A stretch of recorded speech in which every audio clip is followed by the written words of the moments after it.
we are into the modern age, kind of. So, No Man's Sky, Assassin's Creed Origins, Fortnite Battle Royale. Let's read about some video game history.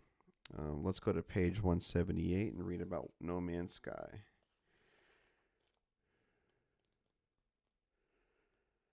All right. Let me turn my phone on silent because my mic is so sensitive. All right.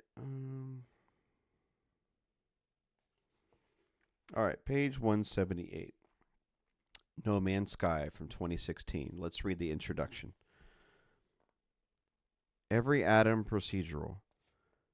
This was the opening salvo in Hello Games' remarkably successful promo campaign for its most successful title to date, No Man's Sky. The 2013 trailer video started with nothing but a blank screen in its central pitch, an essentially infinite universe of explorable planets. Each planet is unique in terms of climate, flora, fauna, and topography, because all of it is created on the spot by a gaming machine. The geographically beautiful trailers seem to promise the high quality exploration, combat, and crafting of polished, big budget open world games familiar at the time. Titles like Red Dead Redemption, The Elder Scrolls V Skyrim, but with no boundaries.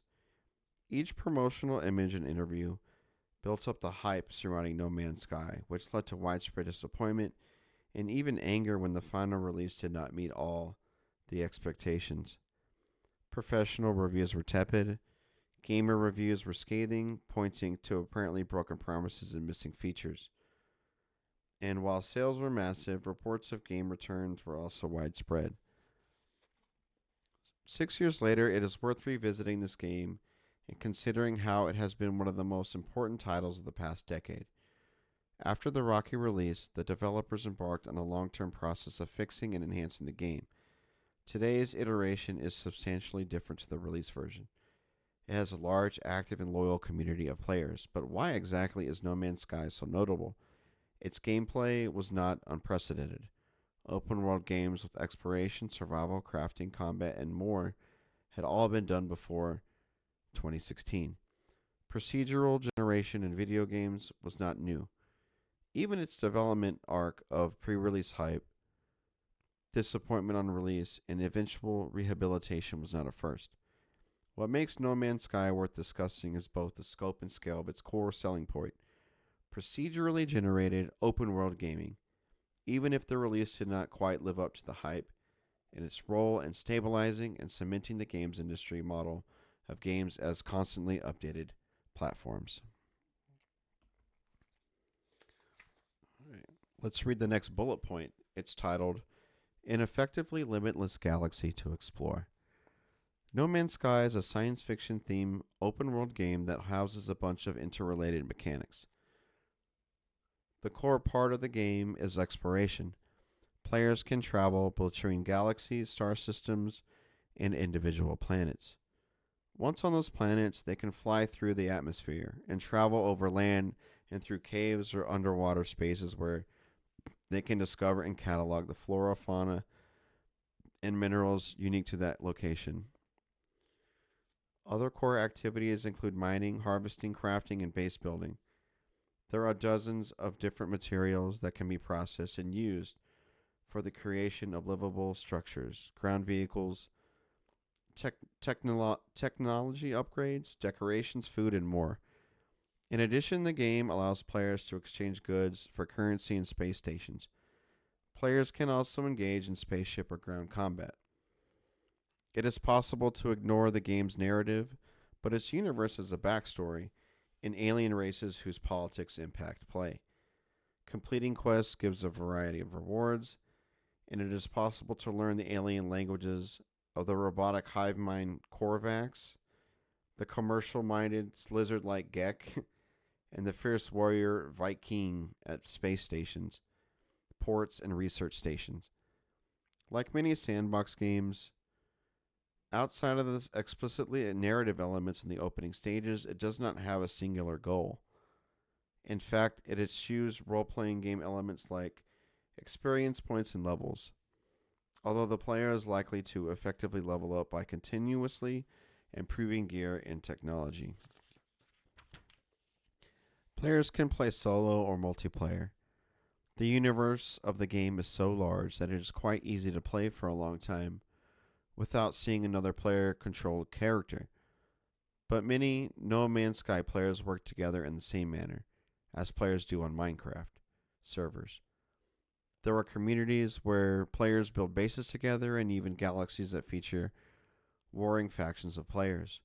This is, in short, a very big and complicated game with many possibilities.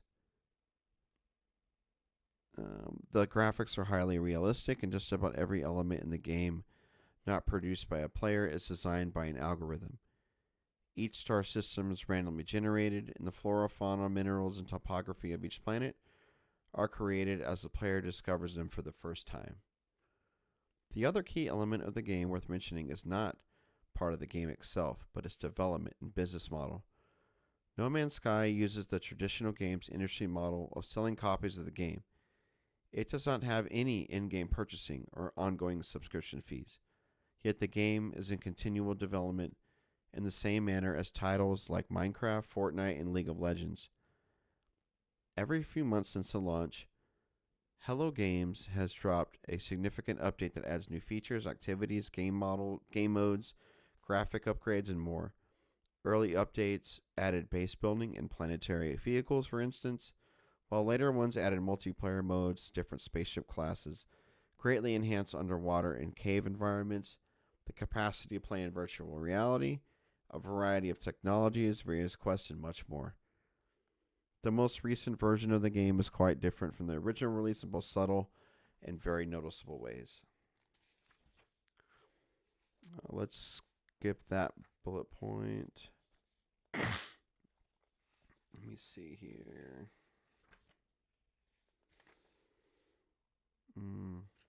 Let's read the closing bullet point. A continuing universe. All game history is iterative. Every game builds on its predecessors in some way, so even the great ones are not truly unique. The importance of a game then typically lies less in novelty and more in how it shifts design paradigms and gaming culture.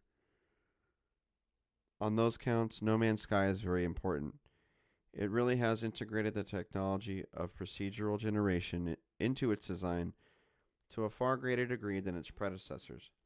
And it has demonstrated that a traditional business model can work with a new form of perpetual development. A rocky launch can still result in some interesting possibilities.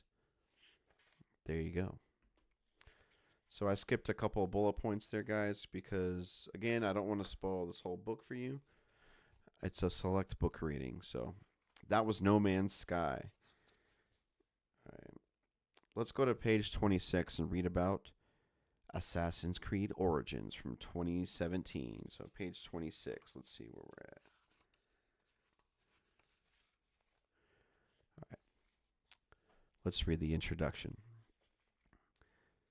Assassin's Creed is a series of 12 main video games in which, since 2007, players have taken the role of a hero and now a heroine, some with supernatural powers, such as Eagle Vision, which reveals things beyond normal sight, but all with similar, exceptional, and spectacular physical abilities.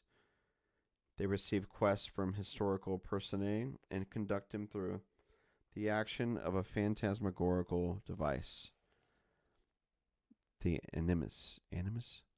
To complete those quests, they freely explore an open virtual world in third-person view using different types of jumps and moves to climb up buildings, infiltrate exotic and often urban settings, and interact in real time with other characters. Including antagonists they must avoid or kill as stealthily as possible to avoid being killed or to continue their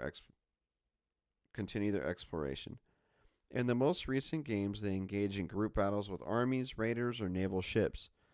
The series is set largely in the past, as made clear by Ubisoft's taglines for the series, "History is our playground."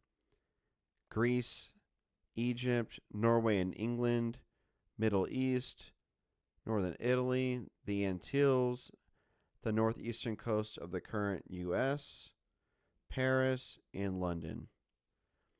Assassin's Creed Origins represents a significant evolution of the series' core premise of mixing fantasy and historical realism and is a key video game because of its engagement with history through its Discovery Tour feature. Let's see what else we got here. All right, let's read the next bullet point. Assassin's Creed and the origins of the tour. In Assassin's Creed Origins, ACO, players explore the genetic memory of Ptolemy, ancient Greek kingdom based in Egypt. Police officer Bayek, who, together with his spouse Aya in 49 BC, decides to avenge their son's death by executing his abductors. They succeed thanks to help received from Pharaoh Cleopatra, who directs them to members of the Order of the Ancients, precursors to the Knights Templar.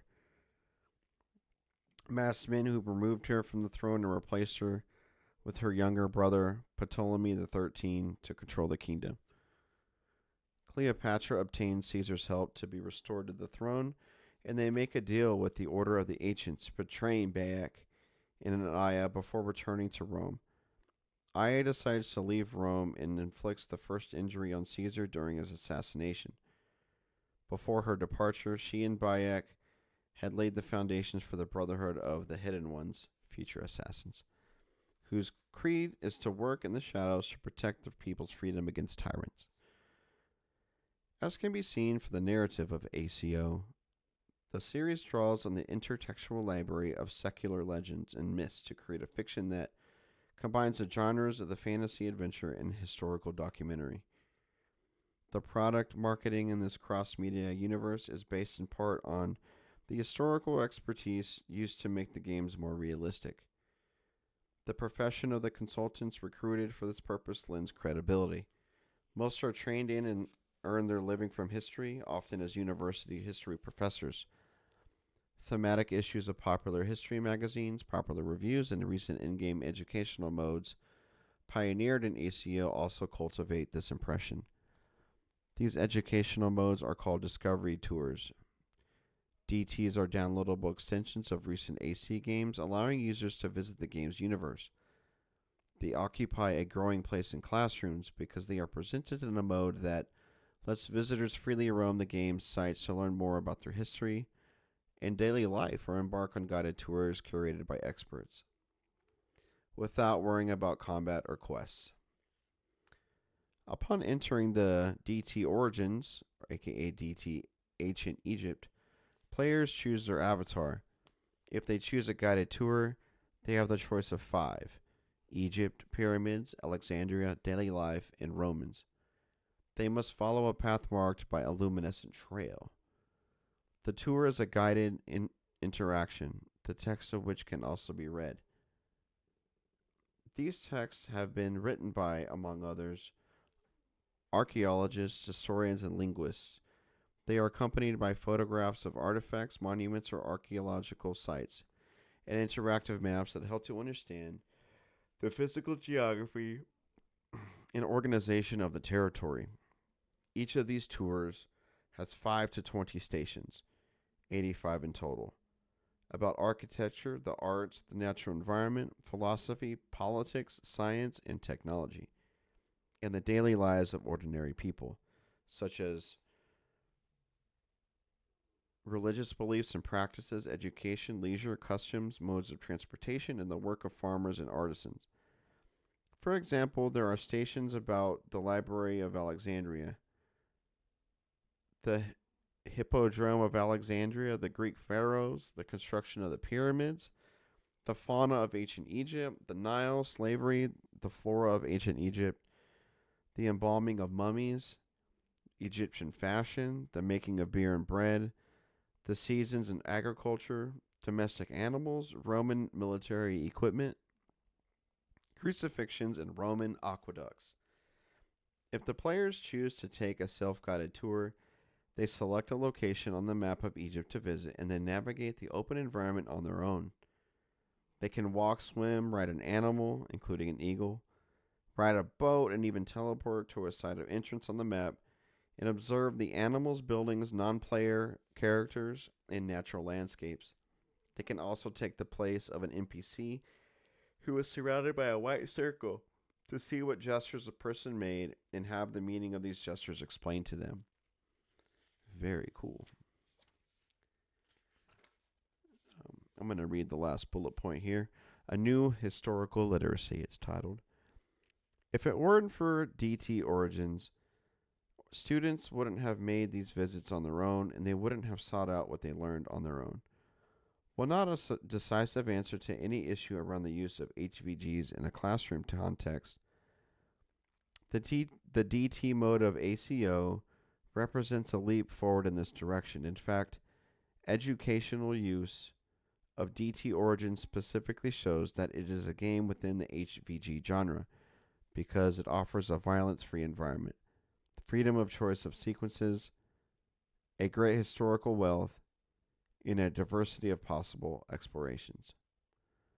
By Marc-Andre Ethier and David Lefrancois.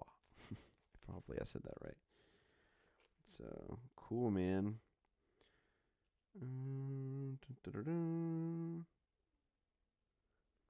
HVG stands for Historic Video Games, by the way. Sorry.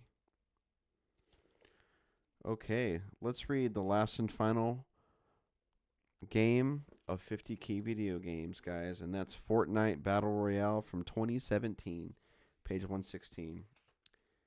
I don't play Fortnite, never played it, but I'm reading it because how it's a key video game, right? It's very important.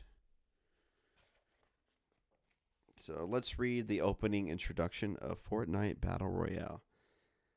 The highly successful release of Fortnite Battle Royale could suggest meticulous planning leading to its release on September 26, 2017 as an alternative game mode to Fortnite Save the World, launched on July 25, 2017. However, the advent of this multiplayer game created by Epic Games, a company famously known for its game engine Unreal, can be perceived as a particularly serendipitous event. After a long and challenging development phase, it was unveiled back in 2011. Epic Games tried to boost their product by capitalizing on the success of the Battle Royale genre, particularly in fashion following the success of PlayerUnknown's Battlegrounds, PUBG, from March 2017. Epic Games had provided technical support to PUBG Studio during the development and launch of their game in early access, the latter running on Epic Games' Unreal Engine 4. PUBG was finally released on December 12, 2017. Meanwhile, Epic Games developed Fortnite's Battle Royale mode in 2 months. The proximity between these companies and Fortnite's success overtaking PUBG's incidentally led to a lawsuit for copyright infringement, later abandoned. The first of many in the history of Fortnite. So,